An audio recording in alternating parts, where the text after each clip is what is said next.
Мен өзім уақытым болбогондуктан мына сиздерге араң уақыт бөлүп отурам.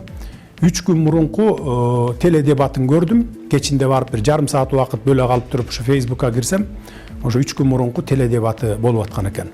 Жана Темирлан Султанбеков деген жаш бала менен ушу айтышып атыптыр. Ошол жерде баягы адепсиз сөздү сүйлөгөнүн мен өз кулагым менен уктум. Ошондуктан Акылбек Жапаровду мен 3 күндөн бери издеп таппай атам. Келе элек жумушка. Бүгүндөн баштап ал менин кеңешчим болбойт. Ал кандай билими бар болсо дагы ошо жаш бала менен ак ийнеге айтышып анан уят сөздү сүйлөгөндүгү үчүн мен аны бүгүн кызматтан алам. Көлбаев мынакей бүгүн эле ошо маалымат жыйынын уюштуруп, айрым баягы учурлар боюнча, фактылар боюнча кенен маалымат берди. Анын ичинде ошо бажы кызматынын мурдагы төрага орун басары Райым Матраимовдун Крим чөйрөдө аты айтылып жүргөн Камчы Көлбаевдин кармалышын спектакль деп атады. Сиз бул боюнча оюңуз кандай? Дүйшөбаев 30 жылдан бери күч органдарында иштеп келатат, өзү генерал наамы бар. Кенедей сержанттан бери өсүп келген адам өзү. 30 жылдан бери, 40 жылдан бери ушул Союз мезгилинен бери күч органдарында жүрөт. Бирөөнү камап ушу бир тыйын пайда келтириптирби мамлекетке? Сиз барып ошонун өзүнөн сурап көрүңүзчү ошо Дүйшөбаевден. Саламатсызбы, Садыр Нуркожоевич?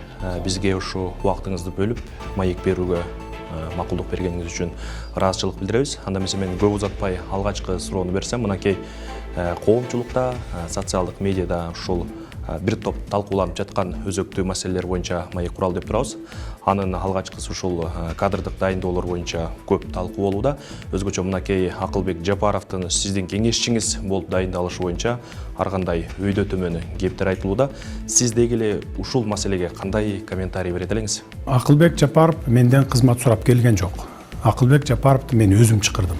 Премьер-министрликке шайланган күнүн эртеси күнү мен өзүм чакыртып, аны ошо финансы жагынан, экономика жагынан мен кеңеш сурайын деп чакырганмын. Анткени мен анын 2 жолу депутат болуп иштешкенбиз аны менен. Анын мүмкүнчүлүктөрүн билем, билимин билем. Ошондуктан мен өзүм чакырып кеңешин сурап турганмын. Анан эми баягы социалдык тармактарда эл арасында ушундай аябай катуу талкуу болуп аткан экен. Баягы Акылбек Жапаровду алып алыптыр, эскилерди жыйнап алыптыр дегендей. Мейли эскиби, жаңыбы, Акаевчыбы, Бакиевчиби, Атамбаевчыбы, Жээнбековчубу, мейли ким болбосун, билими болсо, кеңеши болсо, мен түз элдин, мамлекеттин кызыкчылыгы үчүн сураганга менин акым бар аган. Анан Акылбек Жапаров жанымда жүрсө эле ал мындай ошол бойдон ошол жерде жанымда калат, же болбосо ал мени бир ары бас, бери бас деп башкарып атат деген кеп эмес аны.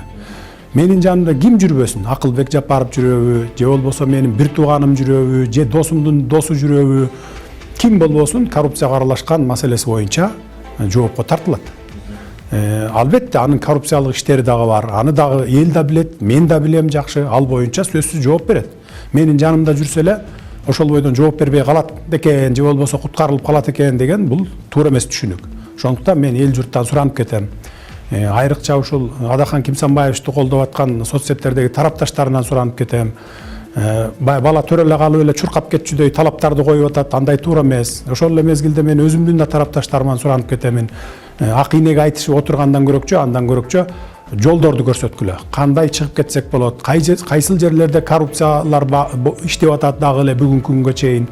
Ошондой жерлерди көрсөтүп, андан көрө бири-бирибизге жардам берип, мындан аркы ситуациядан чыгып кеткенге жол издейли. Жол көрсөтөлү. 30 жылдан бери ак ийнеге айтышып отуруп, мына мамлекетти сазга тыгып бүтүптүрбүз. Мен мына көрдүм келип. Акылбек Жапаров боюнча мына ушундай. Мен өзүм убактым болбогондуктан, мына сиздерге араң убакыт бөлүп отурам. 3 күн мурунку теледебатын көрдүм. Кечинде барып бир жарым саат убакыт бөлө калып туруп ушу Facebook'a кирсем, ошо 3 күн мурунку теледебаты болуп аткан экен. Жана Темирлан Султанбеков деген жаш бала менен ушу айтышып атыптыр. Ошол жерде баягы адепсиз сөздү сүйлөгөнүн мен өз кулагым менен уктум. Ошондуктан Акылбек Жапаров мен 3 күндөн бери издеп таппай атам. Келе элек жумушка. Бүгүндөн баштап ал менин кеңешчим болбойт. Ал кандай билими бар болсо дагы ошо жаш бала менен ак ийнеге айтышып анан уят сөздү сүйлөгөндүгү үчүн мен аны бүгүн кызматтан алам. Дагы бир маселе ушул Бишкек шаарынын кала башчылыгынын айланасында дагы ушу кадрдык дайындоо боюнча бир топ талкуу болууда. Анын ичинде ушу мынакей бүгүн эле жаңы кала башчы дайындалды деген маалыматтар чыгып жатат. Ага чейин ушул Төрехан Жунусбековдун айланасындагы Нариман Түлеевдин айланасында дагы бир топ сөздөр болуп эле. Бул маселе боюнча сиздин пикириңиз кандай? Бул мэрди шайлоо боюнча дайындоо боюнча биздин укугубуз жок. Мен сунуштама гана берем, ал жерде депутаттардын шайлоосунан өтөт мэр. Биринчи эле жолу Азиз Туракматов кетип атып, өзүнүн ордуна ошо Нариман Түлеевди ИО кылып, баягы милдетин аткаруучу кылып дайындап кеткен экен.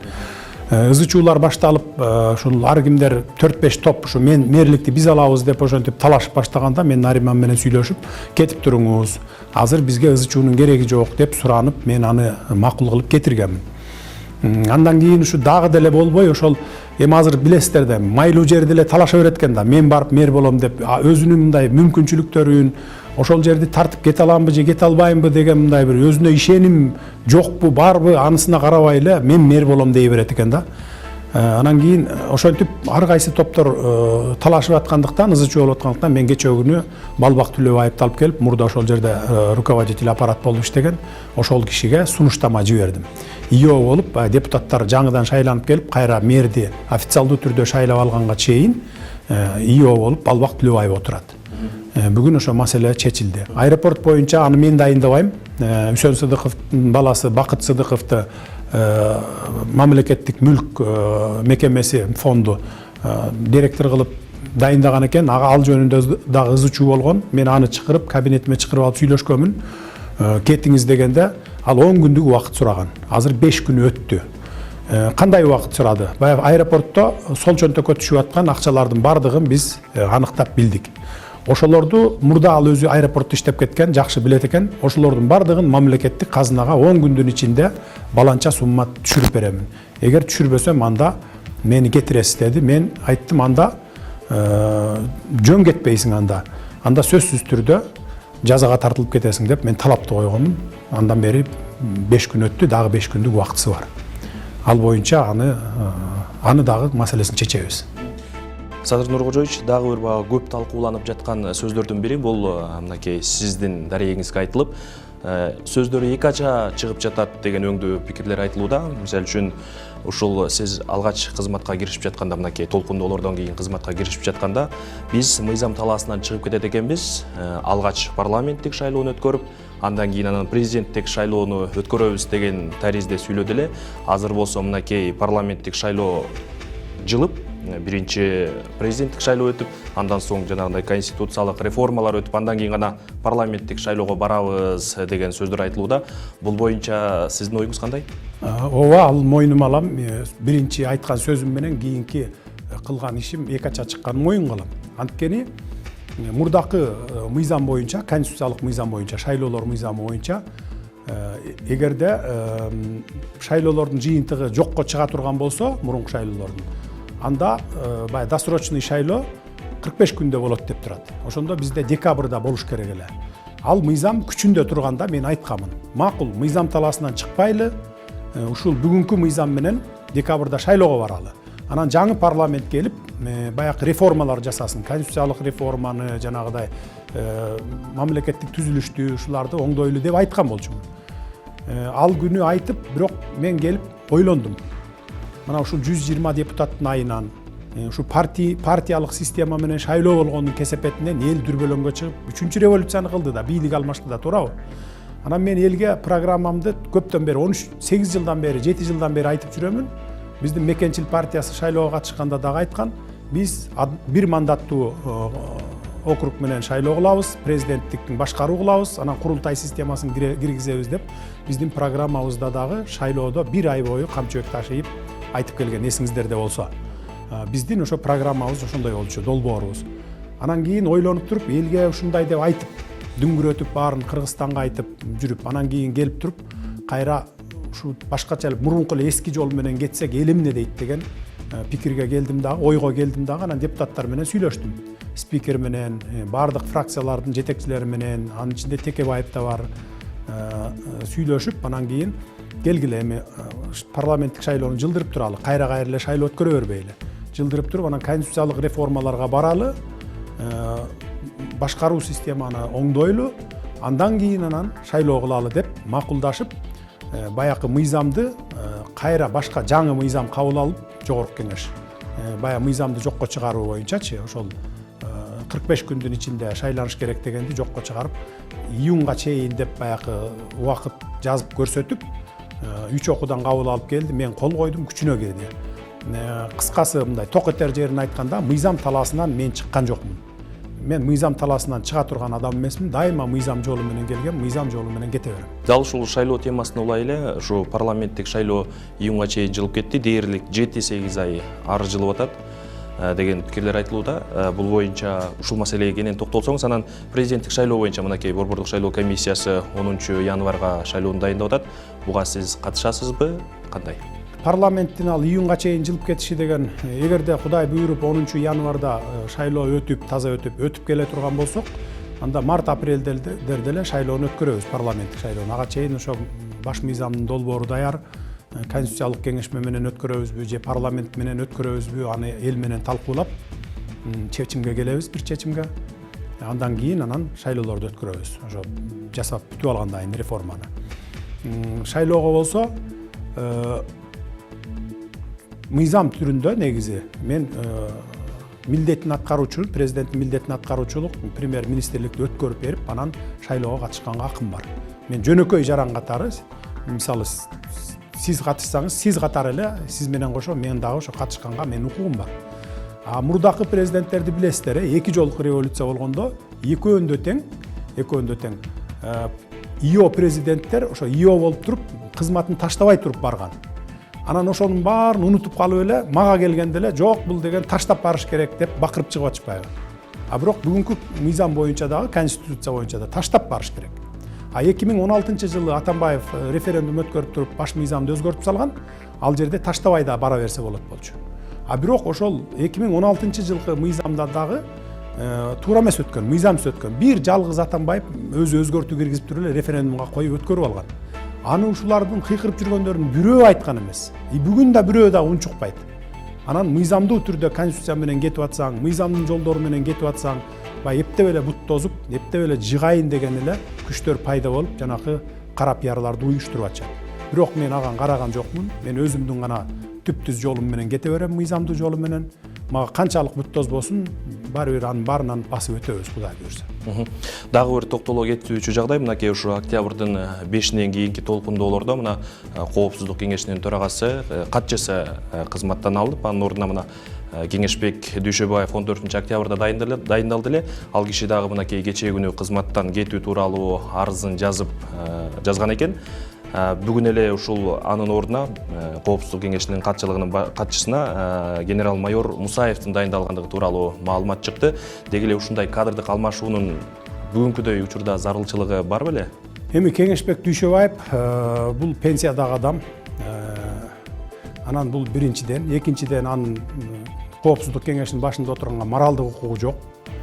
Ошондуктан алмаштырдым. Анткени ал 2010-жылдагы апрель окуялары боюнча, андан кийин түштүктөгү окуялар боюнча, коогалаң боюнча жооп бериш керек. Анткени ал улуттук кызмат, коопсуздук кызматынын башчысы болуп отурган ошол мезгилде. Чараларды алдын ала көргөн эмес. Бул дагы териштирилет, ал жоопко тартыла турган адам. Анан кантип Коопсуздук кеңешинин башында туруш керек ал? Ал эми Мусаевдин келиши боюнча? Ал бул генерал-майор өзү, бул аскер адамы. Муну мен ошол жаш, тажрыйбасы мол, ошол Коопсуздук кеңешин алдыга сүйрөп алып кете алат деп, баардык жагынан ошо мурда ушул биз баягы стратегиялык өнөктөш мамлекеттер менен иш алып кете алат деп ишенип туруп койдум аны.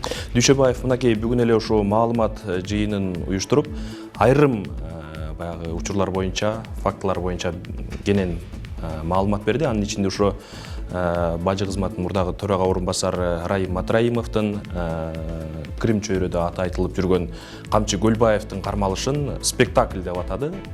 Сиз бул боюнча оюңуз кандай? Дүйшөбаев 30 жылдан бери күч органдарында иштеп келатат, өзү генерал наамы бар. Кенедей сержанттан бери өсүп келген адам өзү. 30 жылдан бери, 40 жылдан бери ушул Союз мезгилинен бери күч органдарында жүрөт. бирөөнү камап ушу бир тыйын пайда келтириптирби мамлекетке? Сиз барып ошонун өзүнөн сурап көрүңүзчү ошо Дүйшөбаевден. Сиз ошо шоу болсо дагы уюштуруп, ошо алып келип миллиарддарды, миллиондорду төктүрүп көрүптүрбү? Кустуруп. Ушу 30 жыл, 40 жыл ушу иш тажрыйбасында ошонун өзүнөн сурап көрүңүзчү барып. Мен сизге ошондой суроо берет элем да. Бул менен эле бүтпөйт. Камоолор, кустуруулар бул менен эле бүтпөйт. Дагы толтура уланат. Азыр дагы 1 айлык убакыт бергенбиз. Бардыгына өзлөрү баягы коррупционерлер билет. Азыр алып келип өзлөрү добровольно төгүп аткандар дагы бар. Болду, мына мен ушул жерден ушунча урдап койдум элем, ушуну төгөйүн болду. Мындан кийин мени тиги чыкыра көрбөгүлө деп. Ушинтип өзлөрү, биз мисалы күч органдары чыкырып аткан жери жок. Мен жарыя кылгандан кийин келип төгүп аткандар бар. Мунун бардыгын биз айдын жыйынтыгы, жарым жылдыктын жыйынтыгы менен бардыгын жарыялайбыз. Анан азырынча ошол баягы элдин ичинде, эл арасында социалдык түйүндөрдө мындай сын пикир айтпай, андан көрөкчө ошол суроолорду берип, биз эмне иш кылып атабыз, ошол суроолорду берип турса жакшы болот эле да. Жасап аткан ишке сынчы көп болот экен да, сынчы. А бирок биз ар бир жасап аткан ишибиз мен жеке кызыкчылыгым үчүн эмес, же болбосо бир жакындарым кызыкчылыгы үчүн эмес, жалпы мамлекеттин, элдин кызыкчылыгы үчүн жасап атам.